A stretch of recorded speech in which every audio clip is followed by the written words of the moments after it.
Au milieu de l'horreur des combats modernes, en présence des souffrances multipliées et intensifiées par la perfection des engins de mort, alors que chaque seconde rappelle que le sacrifice est le but de la vie militaire, on saisit sur le vif ce sentiment qui a nom, la peur.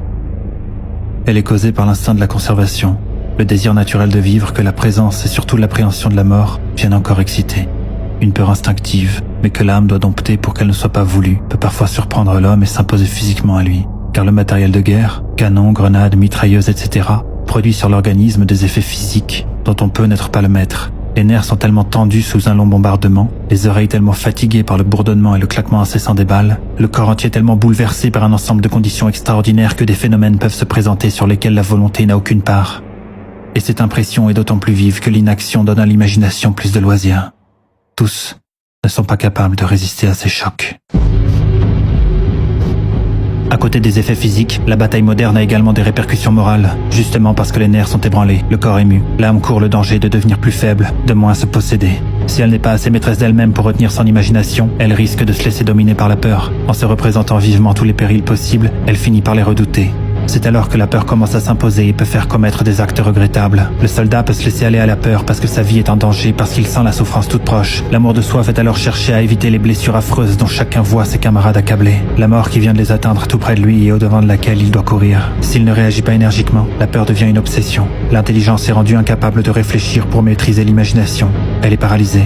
La volonté, soumise à l'influence des nerfs surexcités, est anéantie. Le cœur angoissé est si absorbé par ce qu'il redoute que ni l'amour de la patrie ni celui du devoir n'ont plus de prise sur lui. La peur peut conduire à la lâcheté. L'horreur du sacrifice s'impose avec une telle autorité que l'idée de la fuite se présente à l'esprit comme le seul salut possible. On ne réfléchit plus aux inconvénients, à la portée de ses actes. On ne se préoccupe plus des autres. Si l'on cède, c'est fini.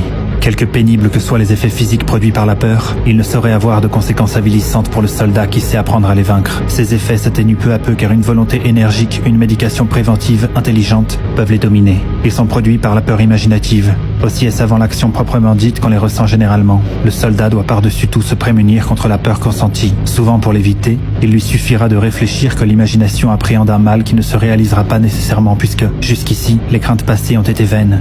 Le soldat doit avoir assez réfléchi pour ne pas se laisser dominer par la peur. Il ne peut ignorer que s'il lui est possible de lutter victorieusement contre d'autres sentiments, il lui sera très difficile, s'il est gagné par celui-là, de ne pas être entraîné. La peur du reste, on l'a très bien remarqué, ne supprime pas le péril. On pourrait dire au contraire qu'elle l'augmente, puisque, paralysant les puissances de l'âme, elle empêche de trouver les moyens de parer au danger. Le soldat doit vouloir accepter le sacrifice possible, même celui de la vie. Lorsque Dieu le demande pour la patrie, c'est dans sa confiance profonde en Dieu, dans le sentiment de son devoir, que le soldat chrétien trouvera le vrai remède à la peur. Dieu l'aime, il le garde entre ses bras.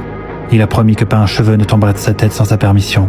Celui qui est soutenu par cette foi profonde peut-il succomber, puisqu'il sait que Dieu ne permettra rien que pour son bien. Le soldat, s'il sent que la peur va le gagner, doit recourir à la prière. Dieu l'écoutera et l'exaucera. Sa pensée, élevée vers Dieu, redescendra plus calme sur l'horreur qui l'entoure. Avec le secours de la grâce obtenue par cette élévation de son âme, il pourra maîtriser la peur qui risquait de l'envahir et de le faire manquer, gravement peut-être, à son devoir.